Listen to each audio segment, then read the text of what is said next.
What's up guys, Luke Deutschlander here with another video. If you guys like my videos, make sure you guys like, share, and subscribe. Today I wanted to talk to you guys about making money, big money, flipping video games online, on eBay, locally, etc. Reason why I'm doing this video is I made a post the other day on Facebook and a couple people were asking me, you know, could you do a video on video games? So I said, sure, why not? We'll go off topic a little bit from what we normally do.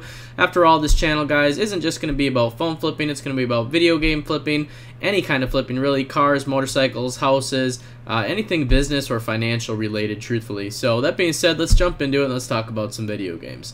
Now, when I talk about video game flipping, I'm not talking about newer video games like Xbox One, you know, PS4. I'm actually talking about vintage video games. That's actually where the money is. There really isn't a whole lot of money in buying and reselling newer Xboxes or PS4s, etc. I mean, there is, but most people know the worth of them, or they'll, you know, typically take that stuff to GameStop. Now, here's where kind of the interesting part comes in. So you have an older video game, such as this. It's worth good money. It's in really great shape. The cool thing is, believe it or not, at least in my town, most pawn shops or places that resell video games will only pay $1 for this stuff because of the fact that it won't sell typically on their shelves, but they have to put it online, which is crazy because when they're putting stuff like this online, they are completely making a steal or a killing off of people, which is kind of odd because some people will actually dump tons of old video games like this and think that they're not worth anything. So this game in particular, this is a original Sega CD. The game's called Lunar, the Silver Star. It's kind of a pretty game. This is what I would call in the video game world a complete set. And what that means is when you're listing a video game online, if you were listing this, you might list it as CD only or case only. But this is what would be called a Sega CD Lunar, the Silver Star complete. And what complete means is it's got the full case.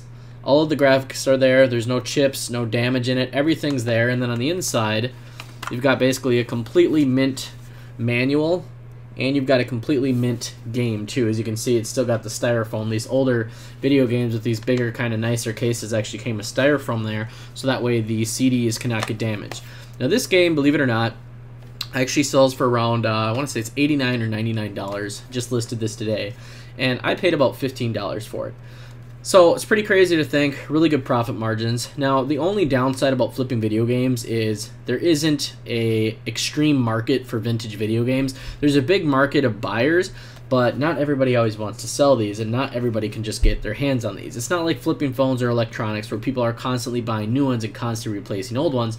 There's only so many vintage video games out there, at least the originals, and they're not going to just start printing more out of the blue. One of my best finds was actually a video game. It was a flea market, and it wasn't a flea market for video games, but it was a flea market for all kinds of people there, all kinds of sellers to come there and basically just display collections that they have, and then the collectors would sell their personal items. I ended up finding two stands there that were actually video game collectors, and the one was very, very interesting. It was an older gentleman, and I went up to him, and he had a bunch of really rare video games, kind of like this one. He had ones that were actually more rare than this. He had a game called Panic Restaurant. You guys can look this up after the video. Panic Restaurant for NES. And Panic Restaurant sells for around $450. It's a very rare NES game, so that's something to look out for if you guys ever see the game Panic Restaurant for NES. Okay? Very, very, very expensive game if you were to flip it. I ended up picking it up from this guy really cheap, around $80 I paid him for it, and I sold it for $350 like 2 years ago. So it was a super good flip, and I actually bought quite a few video games from him. And for whatever reason, he had a very large collection. However, for some reason, he just didn't know the value of what he had. And, you know, I kind of told him, I said, these are kind of rare games, you know, these are kind of nice. And he said, yeah, well, that's fine. Yeah, what he ended up telling me is he said that he just kind of been collecting them most of his life. And I don't even think he ever played them. He just liked the art on the games. Really weird. Like I said, kind of an interesting gentleman. and I ended up buying like 15 games from him, and then after I bought 15 games, he's like, well, I better keep some of them, maybe they're worth more than I thought they were, because I basically wanted to buy everything that he had there, because everything that I bought I was going to make money on, so I was looking at it like unlimited money. So that's something to watch out for in the vintage video game industry, is basically watch out for, be on the watch for people that don't know what they have, and they're just like collectors, materialistic collectors that don't really have, not only do they not have sentimental value for the stuff, but they don't really care what it's worth. It's just something they collected. As odd as that sounds, it does happen. I've had it happen, I don't know, just a few times in my life. It doesn't happen very often. Then the other thing that kind of happens in the video game flipping industry or vintage industry is you will come along collectors that do know what it's worth, but they will typically sell you the video games at, say, 30 or 40% off eBay prices, so you can still turn a decent profit on them, just because of the fact that they might want to get some extra money to buy new video games that they want to buy, or maybe they just want to get rid of their collection because it's taking up space. Video game collections take up a lot of space. You guys can't really see, but over here on my desk I've got a full box full of video games. Over here I've got a full stack of TurboGrafx games. Really cool games. They're older. They're not even CDs. They're actually cartridges. So I'll have to show you guys those, because I'm sure not a lot of you have seen them before, especially if you're considered a millennial. You've probably never seen a TurboGrafx card. I know I showed my girlfriend today them, and she was like, what is that? Never seen it before. So it's kind of cool. And I hadn't either till I got into vintage video game. I've never played a TurboGrafx game. One of the cons about video game flipping that I'll just mention really quick is there is a lot of reproduction cartridges, and if you're not an expert or really know what you're doing, that can cost you a lot of money. So for example, the Panic Restaurant game that I was talking about, it's worth $350 back when I bought it. Now it's worth around $400 to $500. So if you purchase a knockoff Panic Restaurant NES cartridge and you pay $250 for it and think you're gonna flip it for $500 and turns out it's fake, you pretty much just bought a brick. Of course it'll work in the system and everything, but it has absolutely no collector value whatsoever. The proper way to check them out is to basically watch some YouTube videos and get attuned to checking them out, but what you'll need to do is you'll need to actually get a screwdriver and pull the cartridge apart and make sure everything's all original in there, and that gets really complicated, so I'm not going to go into that today.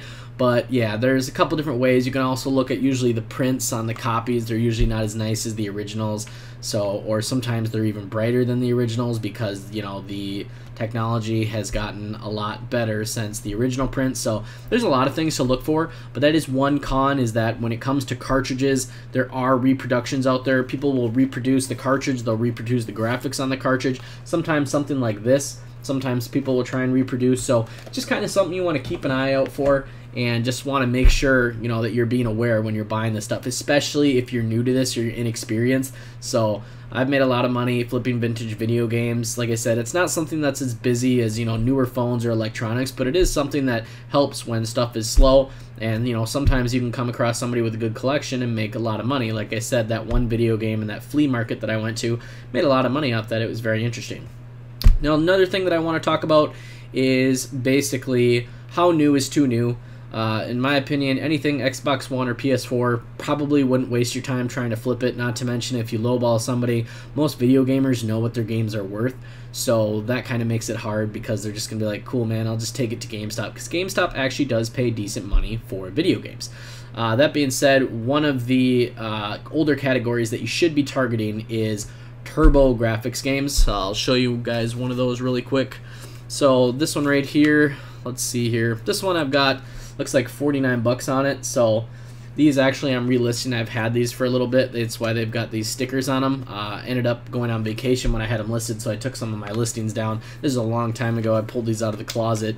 And here's what they look like. Little TurboGrafx game. They're kind of interesting.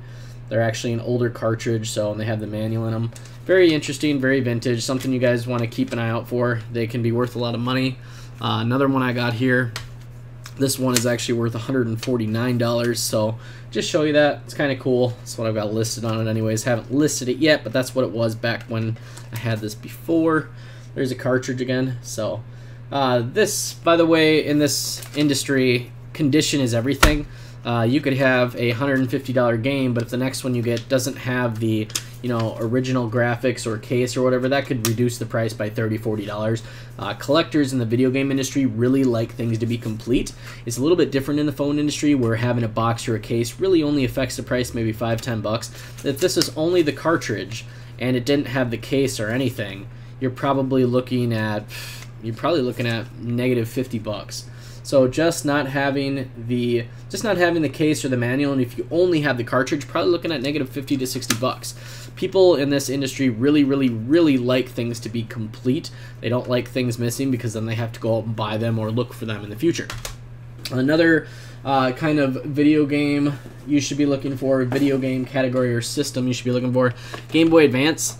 Game Boy Advance stuff is starting to pick up value. This Sonic Battle Complete, I want to say, is going for like 50 bucks, so which is crazy, because the Game Boy Advance stuff really isn't even that old. I mean, I've played Game Boy Advance. Other games that are decent to look for is some of the Nintendo DS games. Those are starting to go up in value, so just kind of something to keep an eye out for. The nice thing about newer games too, like this one's obviously completely complete. This is what I would call a complete listing when I would list it on eBay. These are not very reproduced. I mean, there's not very many reproductions out of this newer stuff, so you don't have to worry so much. Like that vintage stuff, people know that they're worth big money, and so that's where your reproduction comes in. Another thing to watch out for is fake sealed video games. Just because video games often, this one is not a fake seal, but I'm just going to kind of show you. This is a video game that's kind of sealed, but you can see the plastic is real loose. It's not like Apple seal or Apple plastic on a smartphone, and so really anybody could take this to like a local plastic resealer like a Kinko's or whatever you have around in your area, and they could potentially get this resealed, so be careful for that. Make sure you guys aren't buying sealed games that have been resealed. It's just kind of something you want to watch out for. So anyways, just wanted to kind of touch on a few different topics in this, because people were asking me let's see a video on video game flipping, and don't want to take up too much of your guys' time here, but just kind of wanted to talk about it. It's something that you can do. You guys do know how to appraise stuff. Make sure you guys are comparing stuff online under sold listings. And what I always say in all of my videos and to all of my students is, if it's an electronic or it's a video game and it sells relatively quick, don't be afraid to appraise it and buy it. Give it a shot. You got to get your feet wet and go out there and try and get it.